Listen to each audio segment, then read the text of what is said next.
Sima Bio, syndicat malagasy de l'agriculture biologique. Syndicat zany resaka secteur professionnel dia ny anatin'ny syndicat misy 57 membres androany. Orinasa na coopérative na fabricant d'intrants zay anatin'ny syndicat.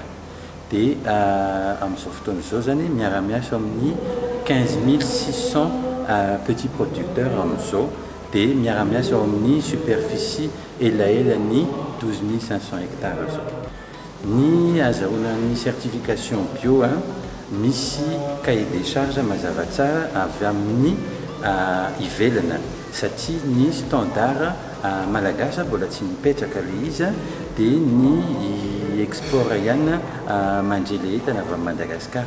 Des cahiers des charges avy amin'ny Union européenne, États-Unis sy Japon. Nanomboka tamin'ity taona 2019 ity zany nisokatra ny varavara amin'ilay orinasa te hanao reconversion en bio satria sarotra be amin'ilay orinasa tanora mbola tsy mahafantatra ny certification bio mba hoe inona ny tena tokony atao satria misy rafitra mipetraka, misy processus ho atao sady le audit somary lavalava kely ohatra hoe ny traçabilité enjana be tsy maintsy mahafantatra avy aiza ny produit io taizana amboniny io tamin'ny rovina le izy tamin'ny fihazina na ny récolte mba azahoana an'ilay certificat koa akoatran'ilay marché mba misy formation tsy maintsy atao. Ataonay zany dia mi-exploiter baobab. Tsara zany tao amin'ny Sima Bio satria tena hitanao mihitsy ny hoe resaka bio le izy zany. Mora kokoa zao ny lalam-barotra